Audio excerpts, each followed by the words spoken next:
Martín Lutero es conocido como uno de los principales reformadores de la Iglesia. Pero algo sorprendente es que en medio de todas las reformas que él hizo, Martín Lutero aceptó los cambios de la ley y no volvió al original en sus doctrinas. Por ejemplo, para Lutero era permisible tener crucifijos porque esos podían ayudar a estimular la fe cristiana y la confianza en Dios.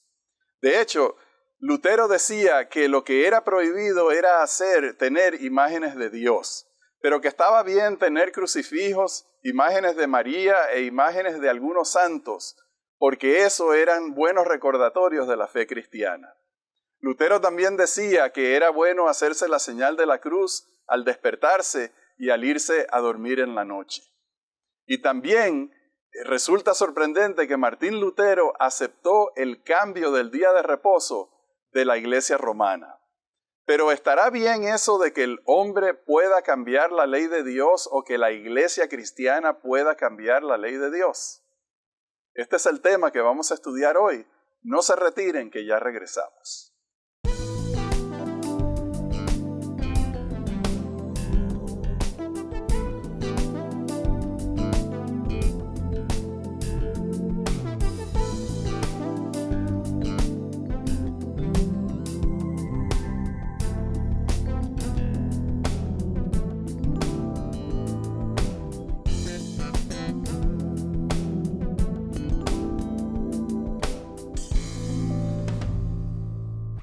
Hola, apreciado hermano, ¿cómo te encuentras? Un placer verte, Rafael.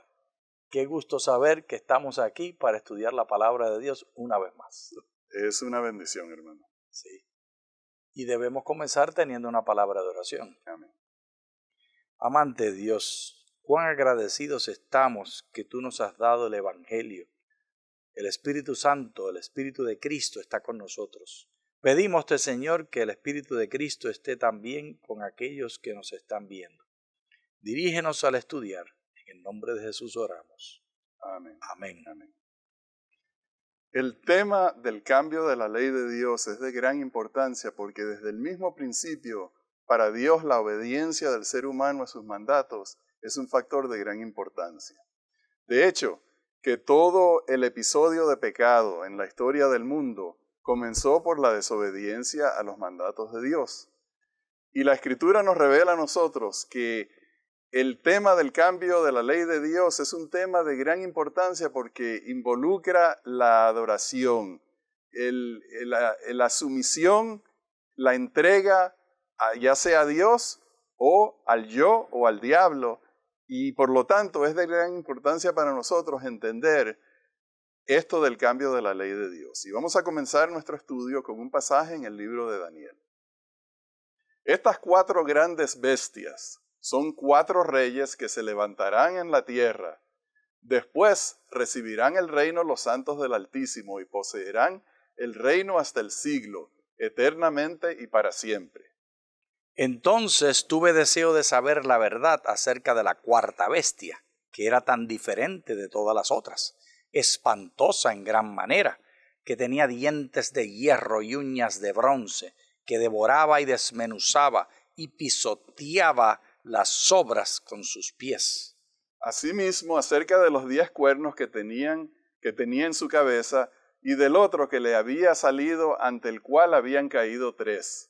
Este mismo cuerno tenía ojos y una boca que hablaba con gran insolencia y parecía más grande que sus compañeros. Y veía yo que este cuerno hacía guerra contra los santos y los vencía, hasta que vino el anciano de días y se hizo justicia a los santos del Altísimo. Y llegó el tiempo y los santos recibieron el reino. Esta es una visión apocalíptica. Aquí se habla acerca de la historia del mundo, se habla de esas bestias, león, oso, leopardo, pero la única parte de la visión que explicó el ángel fue la parte que en realidad importa, que es el reino que va a durar para siempre. Gloria sea el nombre del Señor. ¿Qué importancia tienen los reinos que van a perecer cuando hay un reino que va a ser eterno y es un reino que es para nosotros? Amén. Y de ese reino es que debemos pensar y en ese reino es que nos debemos concentrar. Si bien es cierto que es importante y bueno estudiar las otras bestias y tener los detalles de las fechas, nosotros nos vamos a enfocar aquí en la importancia de hablar de ese reino que viene. Porque nosotros estamos acostumbrados en la Iglesia Adventista del Séptimo Día a enfocarnos grandemente en la realidad verdadera y cierta, y esto es una redundancia, he dicho lo mismo 3 veces, que guardamos el día correcto, conforme a lo que presenta las Sagradas Escrituras del Antiguo Testamento al Nuevo Testamento. Pero Rafael, ese no es el mensaje central. ¿Cuál es el día correcto? El mensaje central es cómo lo guardamos.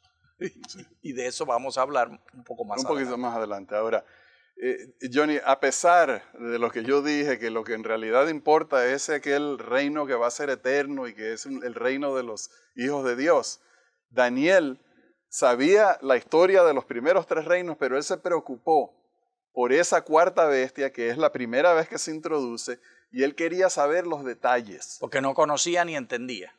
Era nueva para él esa bestia, y en vez de concentrarse en el reino eterno, se concentró en esta cuarta bestia y pidió una explicación. Pero vamos a ir ahora al libro de Apocalipsis para leer una explicación acerca de esta bestia. Entonces el dragón se llenó de ira contra la mujer y se fue a hacer guerra contra el resto de la descendencia de ella, contra los que guardan los mandamientos de Dios y tienen el testimonio de Jesucristo. Aquí hay una lucha grandísima, Rafael, y la lucha es entre la iglesia y la bestia. Y esta bestia no desea que la iglesia enfatice los mandamientos de Dios y la fe del Señor Jesucristo, los dos como iguales, no uno como superior al otro. Nosotros debemos enfocarnos en estar conectados con el Señor Jesús a través de la fe. Y la ley que presentamos ha de ser resumida en lo que Jesús la resumió y en lo que la Biblia la resume. Amor a Dios sobre todas las cosas y amor al prójimo como a ti mismo. Por eso es que guardamos el sábado. Guardamos el sábado por amor. No guardamos el sábado para tener un sello que nos hace mejor que los otros. Y cuando entramos a la iglesia vemos a los otros como ignorantes cristianos que son inferiores y no tienen el sello que nosotros tenemos porque nosotros estamos en el día correcto. Si hacemos eso, estamos perdiendo el tiempo, tal como lo presentó Isaías, que lo leeremos próximamente. Es bien conocida, Johnny, la conexión entre Daniel y Apocalipsis. Sí. En Daniel esta cuarta bestia no se identifica. Se dan descripciones de ellas, pero en Apocalipsis se identifica con nombre, Diablo y Satanás. Correcto. El Diablo y el Satanás es esa cuarta bestia que aparece en Daniel, de la cual pide explicación al ángel.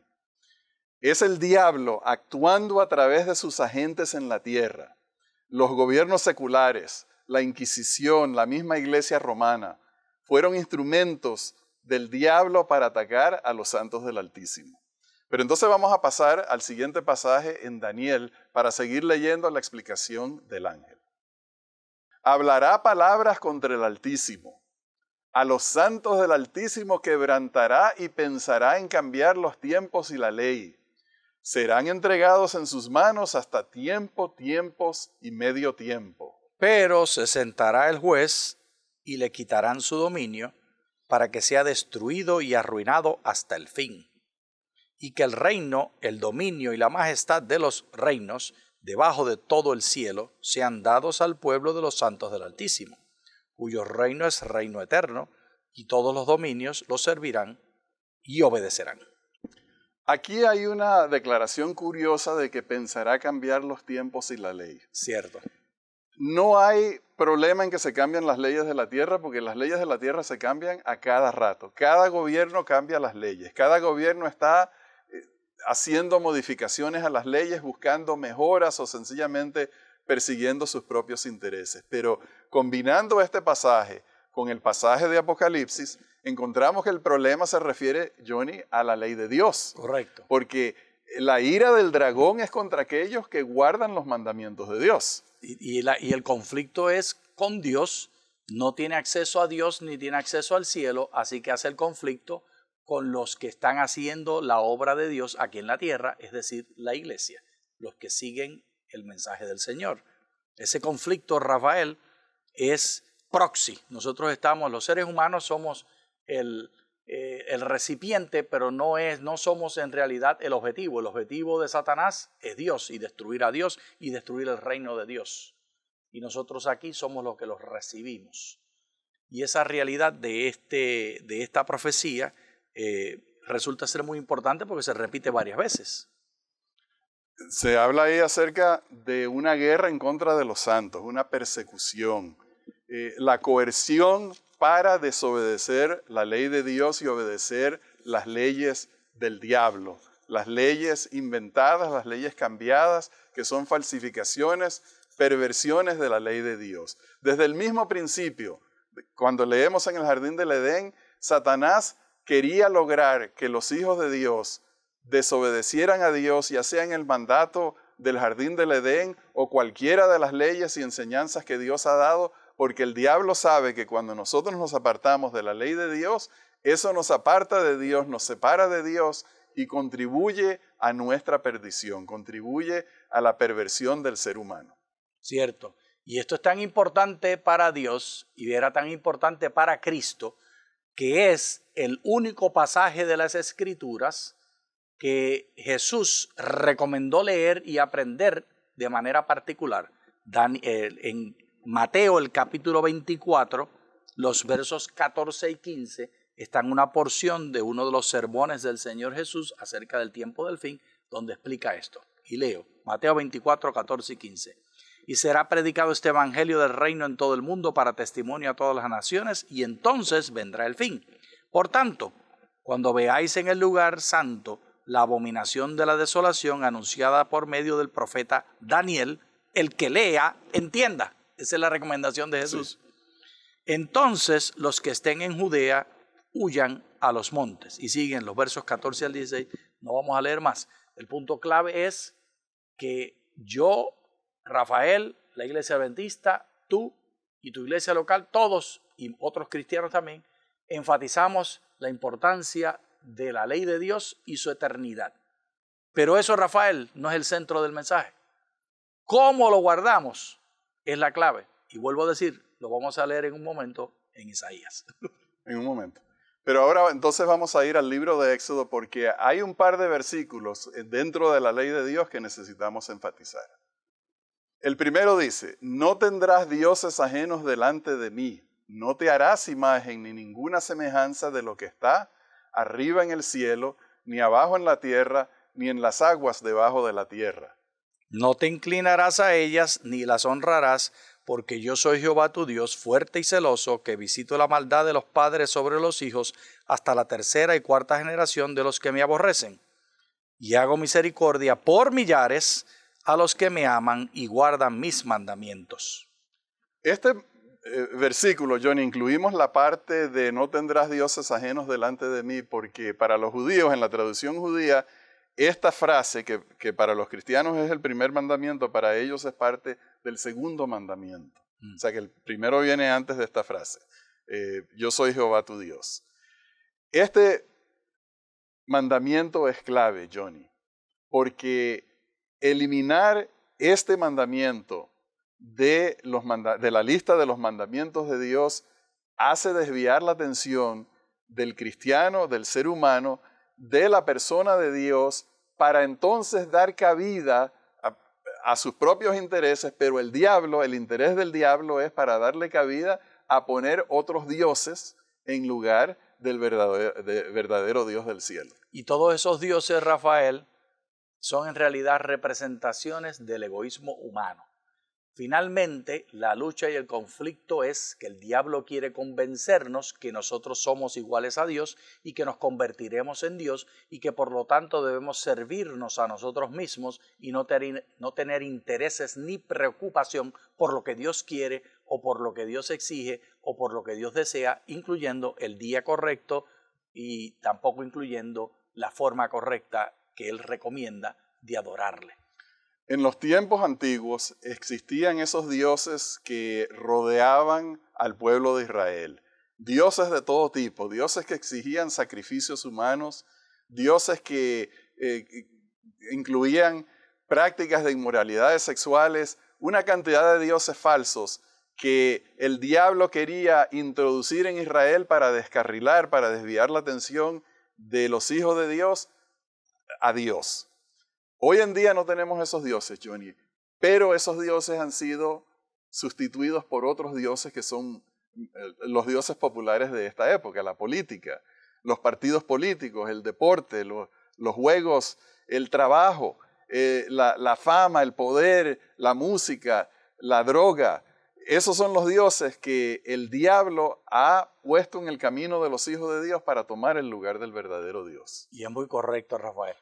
Pero tal como el conflicto es en realidad que nosotros nos pongamos a nosotros mismos en el centro, el conflicto más grande y la tentación más grande no es la externa que podemos señalar y podemos ver. El conflicto grande y la obra más genial de Satanás ocurre dentro de nuestra iglesia, inclusive dentro de nuestra propia teología. Cuando nosotros enfatizamos que la importancia es guardar el día correcto y no enfatizamos que la importancia es la manera que guardamos el día correcto. Bueno, ¿por qué no entonces entramos en ese tema? Vamos a ir al siguiente pasaje en el libro de Éxodo. Este es un pasaje bien conocido. Acuérdate del sábado para santificarlo. 6 días trabajarás y harás toda tu obra, pero el séptimo día es de reposo para Jehová tu Dios. No hagas en él obra alguna, tú, ni tu hijo, ni tu hija, ni tu siervo, ni tu criada, ni tu bestia, ni el extranjero que está dentro de tus puertas. Porque en 6 días hizo Jehová los cielos y la tierra, el mar y todas las cosas que en ellos hay, y reposó en el séptimo día. Por tanto, Jehová bendijo el sábado y lo santificó. Alabado sea el nombre del Señor por esta obra maravillosa que nos muestra el cuarto mandamiento. Notemos un detalle particular. Número 1. El dedo de Dios fue el que escribió esto en tablas de piedra. Y cuando nosotros lo leemos en el texto bíblico en hebreo y la traducción al español o al idioma que sea, es una de las pocas porciones de la Escritura que tienen la autoría directa del dedo de Dios. No hay muchas porciones. Y escrito en piedra. Y escrito en piedra para que no hubiera duda. Sin embargo, Rafael, encontramos 2 versiones. Porque cuando lo leemos en Deuteronomios, el capítulo 5, la razón para guardar el sábado evolucionó. Hay un cambio. Hay un cambio fundamental. No es un cambio del día de reposo ni de la forma de guardar el día de reposo. Es un cambio en la teología, en el razonamiento. Y de eso es que estoy explicando que ahí es que el diablo es más sabio. La preocupación más grande no es el enemigo que está afuera cambiando el mandamiento de un día a otro. La preocupación más grande es la teología nuestra dentro de la iglesia y lo que predicamos y lo que le enseñamos a nuestros hijos y a las familias y lo que estamos haciendo al visualizarnos a nosotros como mejores. Dice el mandamiento en Éxodo 20 que la razón para guardarlo es que Dios es creador. Imagínate cómo se sentirían los de la generación que salió de Egipto cuando escucharon que la razón para guardarlo, de acuerdo a la segunda lectura, Deuteronomio, que hace Moisés, era que Dios es el libertador. ¿Qué hubieran pensado los hermanos de la iglesia si hubieran estado, claro, habían muerto? Nos dice la Escritura que en ese momento de la lectura de Deuteronomio 5 ya habían muerto los otros. Pero imaginemos que nosotros somos miembros de la iglesia que recibió lo que se escuchó en Éxodo 20 y ahora escuchamos que Moisés habla una razón diferente. ¿No les reclamaríamos a Moisés por qué lees tú algo diferente que lo que el dedo de Dios escribió en las tablas de piedra? Imaginémonos entonces, ¿no será que por causa de una generación, solamente eran 40 años, una generación, para adaptarlo a la nueva generación, para que en su cultura y en su medio ellos se entendieran, se cambió la razón? Y algunas personas quieren decir, bueno, esa es la prueba de que eso pertenece únicamente a los judíos. No, esa es la prueba de que el sábado pertenece a toda la humanidad y hay diferentes razones por las cuales nosotros debemos de guardar el sábado. Y cuando nosotros hoy en la iglesia estamos predicando que el sábado es un sello y que es el que nos diferencia de los otros, estamos nosotros predicando una cosa que es totalmente irrelevante el día de hoy para el oído de los mileniales y para el oído de la cultura en general. Porque la razón para guardar el sábado hoy ha de ser adaptada a la realidad de esta generación, tal como fue adaptada a la realidad de la segunda generación de los que no salieron de Egipto. Por lo tanto, el diablo procura tergiversar el propósito de Dios de manera teológica, poniéndonos a nosotros en contra de la atracción a la nueva generación, porque no nos permite a nosotros cambiar, porque el diablo nos quiere decir lo que hubieran dicho los de la generación anterior, los que salieron de Egipto. ¿Cómo te atreves, Moisés, a cambiar la razón para guardarlo? En resumen, en tu iglesia, al predicar hoy, no prediques que el sábado es importante porque es el sello de Dios. El sábado es importante porque habla de ecología. En el cuarto mandamiento es el único lugar donde los animales y los seres humanos son iguales. Todos tienen que reposar. Y esos son temas que son relevantes hoy en día. Exacto, ese es el tema de hoy. A medida de que la destrucción de la tierra avanza, la ecología se hace de mayor relevancia. Y cuando citamos el libro de Apocalipsis, hemos de citar el texto donde habla de la destrucción de los que destruyen la tierra. También, ahí está. Y esto ha de verse delante de los lentes de Hebreos el capítulo 4. ¿Qué dice Hebreos el capítulo 4? Que el cuarto mandamiento, el sábado, es un templo que significa la salvación en Cristo Jesús. Cada vez que entramos a la iglesia en sábado, estamos entrando a la salvación en Cristo Jesús. Al descanso. Y deberíamos sentir que ese descanso está fundamentado en la sangre del Cordero. Cuando salieron de Egipto se les pidió que pintaran el dintel, la entrada en la puerta. Deberíamos imaginar hoy que el templo entero está pintado con la sangre de Cristo y cada vez que usted entra a la iglesia en sábado le caen las gotas de la sangre de Cristo en la cara y usted dice, oh, mira qué maravilla, por eso es que yo guardo el sábado, porque Cristo me salvó. El sábado es señal de que yo soy salvo en Cristo Jesús. Amén. Y el sábado es señal de que como Jesús tengo que salir afuera a cambiar el mundo, a predicar ecología, a predicar justicia social, que son los dos elementos que habla el mandamiento. Tengo un momento para leer de Isaías. Bueno, necesitamos avanzar, Bueno. porque nos quedan 7 minutos y tenemos todavía la mitad de la lección. Pues solamente lo menciono. ¿Lo tienes ya? Ya lo tengo. Isaías 58 nos muestra la razón y la forma de guardar el sábado. Y comienza el profeta declarando cuán vano es guardar el sábado con ayunos. Y la manera de guardarlo es haciendo justicia, invocando sanidad para las personas. Y terminan los versos 13 y 14 hablando del sábado. Generalmente solamente citamos los versos del 11 al 14. Léase los versos del 1 al 10. Y allí va a entender la forma de guardar el sábado. El enemigo está atacándonos en nuestras propias iglesias, desde nuestro propio púlpito, desde la clase de escuela sabática, haciéndonos pensar que la manera de guardar el sábado es pensarnos y sentirnos superiores a los demás. Y esa no es la forma, ni es la razón. El sábado es el símbolo de la salvación a la cual debemos invitar a otros también a participar. Amén. Bien, entonces en el próximo punto del estudio es que el fallo de Martín Lutero en haber reformado, traído la reforma también para incluir la ley de Dios y volver el mandamiento del descanso al verdadero día, es algo que las iglesias protestantes de hoy en día, la mayoría de ellas, no todas, han adoptado y han querido justificar. Ellos han querido justificar el cambio del sábado al domingo utilizando diferentes argumentos, pero haciendo eso ignoran algunos puntos vitales de teología en la Biblia, como la siguiente que vamos a leer en el libro de Malaquías. Dice en Malaquías, porque yo Jehová no cambio. Por esto, hijos de Jacob, no habéis sido consumidos. Desde los días de vuestros padres os apartáis de mis leyes y no las guardáis. Volveos a mí y yo me volveré a vosotros, ha dicho Jehová de los ejércitos. Amados hermanos míos, Santiago 1, 16, 17, no erréis. Toda buena dádiva y todo don perfecto desciende de lo alto, del Padre de las luces, en el cual no hay mudanza ni sombra de variación. Es bien clara el concepto en la Escritura, tanto en el Antiguo Testamento como en el Nuevo Testamento, de la inmutabilidad del carácter de Dios. Dios no es un hombre para que haga planes equivocados y luego tener que corregirlos. Dios es el mismo desde el principio hasta el final. Él no cambia.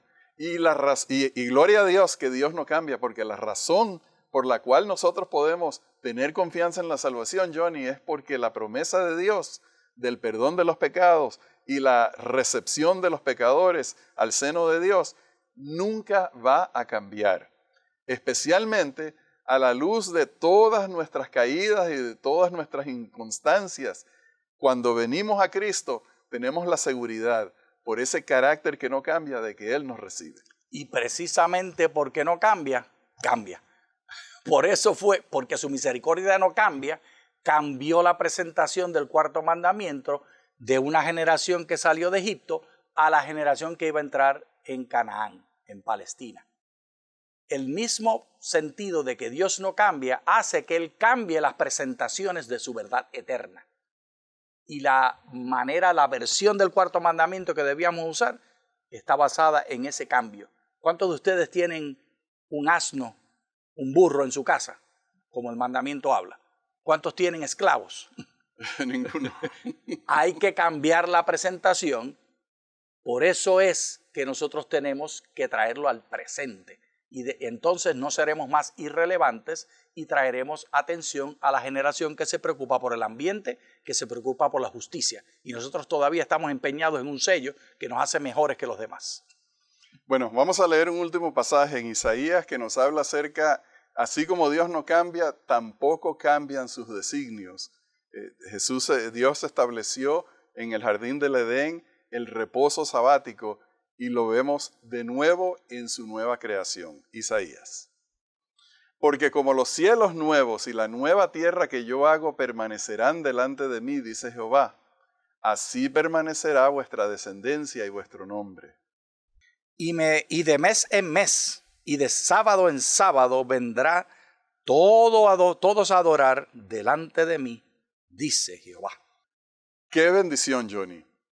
Hay una nueva creación. Amén. Hay un nuevo cielo, una nueva tierra. Allí estarán los hijos de Dios. Estarán los redimidos de Cristo. Él verá el fruto de su vida, de su sacrificio, de su encarnación, el fruto de su ministerio en el templo del santuario, del cielo. También estará allí el día de reposo que estableció, no tanto porque estaba cansado, sino sencillamente porque el hombre y Dios necesitan ese periodo de comunión. Dios nos hizo para tener comunión con nosotros. Nosotros necesitamos a Dios porque somos seres finitos que dependemos de Él.